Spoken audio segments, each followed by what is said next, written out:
Hi, my name is Ryan. I'm with South Jersey Yak Fishing.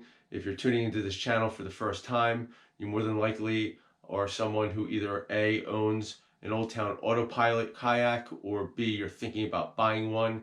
Either way, I'm going to talk a little bit about the problems that I've had with the engine that it comes with and things I had to do to solve it. Stay tuned.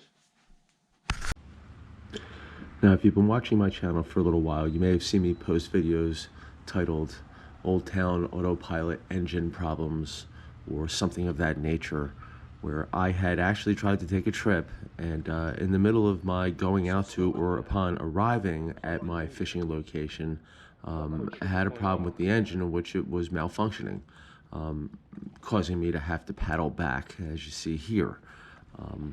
Now, I never give up. I actually made these videos born out of a situation that was bad that I turned into a good one, and was able actually to get back to the bridge and catch some fish, which was nice for me because I was able to prove myself I could do it without the engine, but not my preferred way to fish. The engine is awesome when it's working, so when it fails, it ruins the trip. So there's a few things about this engine that if you correct them, makes the system much more pleasurable, takes all the stress out of the fishing, which is the purpose of the engine in the first place, to just take all the complications out of it, kind of simplify everything so you can focus on fishing. So right here is basically how the system is set up. From the factory, they give you this little trapdoor type plug system that it does work. I mean, you got two little prongs that fit into this female part here. And the problem is with this part here. These prongs are very flimsy, kind of cheaply made. I mean, it works at first, but the issue is that when you plug it in, there's an awful lot of wiggle room, and you know, it just gets torqued there after a while. I mean, if you use your kayak a lot, especially in salt water the way that I do, eventually it's going to start to get corroded from getting wiggled around. It's not a tight connection. The plug gets hot. Can't really see it because this is out of focus, but the plastic on the plug is partially melted because it was arcing. In one of the videos, it was smoking, which indicated to me that something needed to be done. So I had ordered this heavy-duty plug. It's meant for fiberglass boats. Man, this thing is rock solid. It's threaded so that when you put it in, it's watertight. And as you can see in that previous picture, that it's much heavier duty.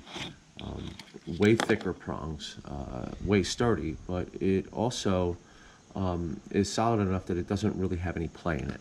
So if the thing does get bumped or smashed into, something gets laid on top of it, you accidentally try and pull the engine out, you haven't unplugged it, thing's not going anywhere. You're not going to wiggle those prongs loose, you're not going to cause a short. And because it's watertight, you can't get salt water and dirt in there.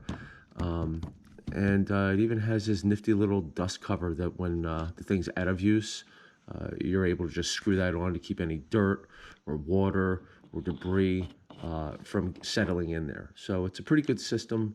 I'm happy with that. This is the exact plug that I ordered. It's the MKR28. Not the one I originally set out to get. This one's a little heavier duty than what I needed, but it did the trick. All right, so truth be told, I really would like to take full credit for coming up with this idea to replace the plug. However, it wasn't my idea. So at this time, I just want to give a shout out to Anarchy Fishing. I believe he's out of Millville, New Jersey. But I had run into him one day when I was fishing. I was fishing bridge pilings as usual, and he come drifting by, jigging for flounder in the same kayak that I had. So that was enough reason to start a conversation with him. And upon talking to him, he was showing me all of the different customizations that he did to his kayak. And he's got a lot of these customization videos available on his YouTube channel. But he does have one specifically geared towards this plug replacement, which I viewed, and yeah, that's where I got the idea. And I have to say I am very pleased after doing this installation. But he goes into details about where he's placed the plug replacement receptacle, as well as tools that you're going to need and the things that you're going to run into. It's basically a walkthrough on how to install the thing.